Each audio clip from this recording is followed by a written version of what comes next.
Shalom Bapak Ibu, apa kabar? Kita telah memasuki minggu kedua, bahkan minggu ketiga kita akan masuk di bulan Januari ini. Tentunya Bapak, Ibu, dan saudara-saudara sekalian memiliki banyak rencana untuk bisa mengarungi 2022 ini. Anda punya rencana, saya punya rencana, kita semua punya rencana, tetapi Tuhan juga punya rencana untuk kita. Bapak Ibu sekalian, pesan singkat kali ini saya akan mengajak bahwa apa yang Tuhan rencanakan kepada kita dan bagaimana kita harus bersikap terhadap rencana Tuhan terhadap kita. Baiklah, kita membaca dalam kitab Ayub 25 ayat yang kedua. Kekuasaan dan kedahsyatan ada pada Dia yang menyelenggarakan damai di tempatnya yang tinggi. Kemudian dari Mazmur 33 ayat 11. Tetapi rencana Tuhan tetap selama-lamanya. Rancangan hatinya turun-temurun. Itulah Tuhan kita. Tuhan punya kuasa atas diri kita. Tuhan punya kuasa atas dunia ini. Dia memiliki kekuasaan bahkan untuk semesta alam yang Dia rancang adalah juga bagian dari yang Dia kendalikan. Kalau Tuhan punya kuasa dan kita anak-anaknya, sudah sepatutnya kita menyerahkan segala rencana-rencana yang akan kita lalui ini kepada rancangan dan rencana Tuhan kepada kita. Dalam Yesaya 14 ayat 27, Tuhan mengatakan, Tuhan semesta alam telah merancang, siapakah yang dapat menggagalkannya? Tangannya telah teracung, siapakah yang dapat membuatnya ditarik kembali? Jadi Bapak, Ibu, Saudara sekalian yang kami kasihi, Tuhan sudah memiliki rencana terhadap hidup kita. Dan Dia akan menarik lagi kembali rencananya. Dan Dia akan menyelesaikan rencana atas hidup kita. Baiklah, kita baru saja memperingati Natal. Saya membayangkan bagaimana Natal itu. Dan saya juga membayangkan bahwa itu adalah ilustrasi di mana banyak rencana manusia pada saat itu Tuhan rusakkan dalam tanda kutip.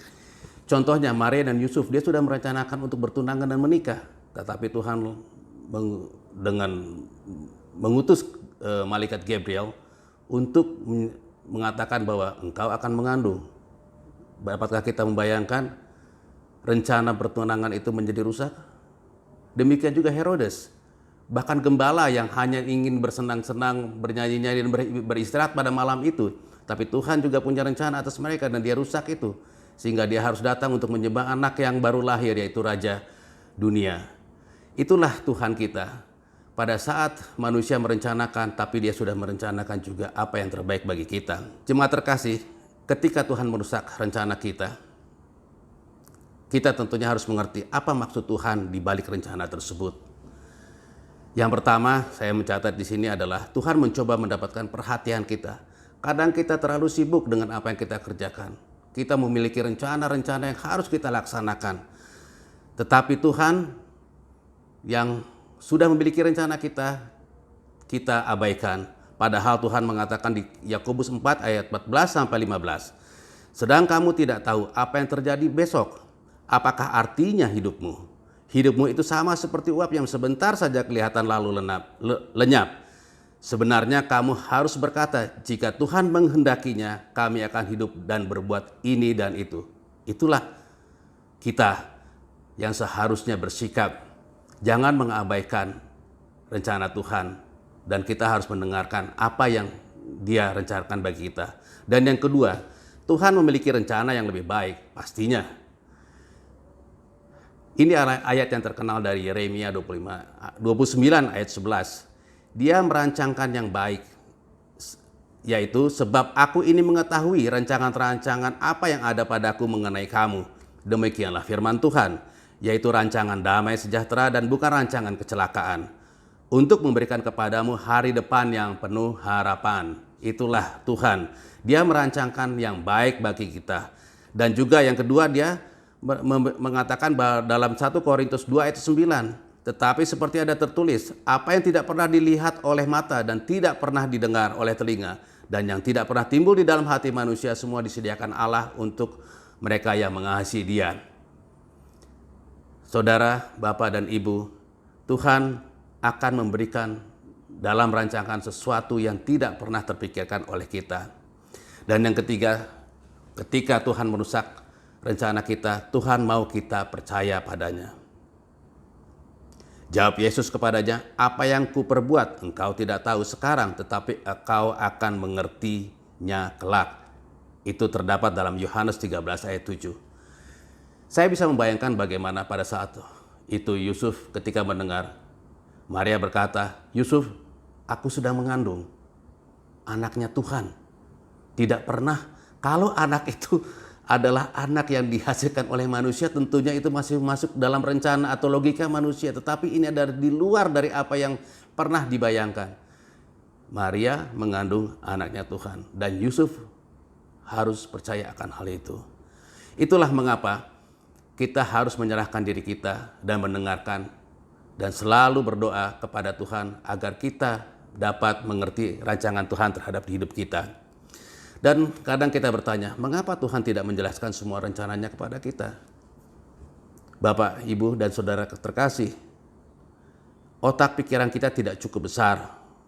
Rancangan Tuhan akan kita sudah dirancangkan dan begitu besar bagi kita.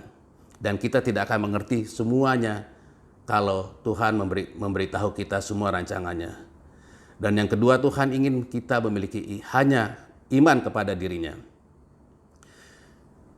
Bapak dan Ibu, Saudara terkasih, apapun yang akan kita jalan di tahun 2022 ini, ada Tuhan rencanakan dan miliki tujuan terhadap kita semua agar kita dapat sesuai dengan rencananya.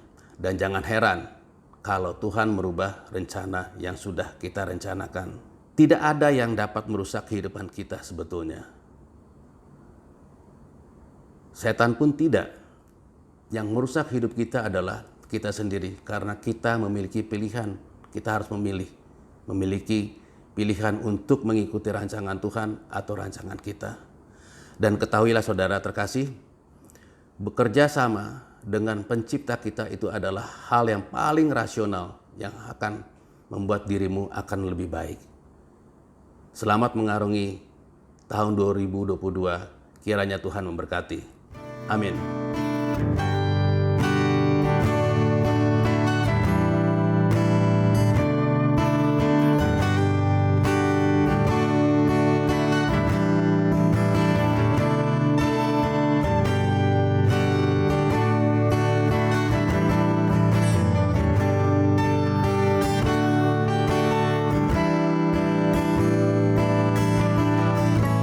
Ujilah aku Tuhan, cobalah aku Tuhan, selidiki batinku dan hatiku, mataku tertuju padamu.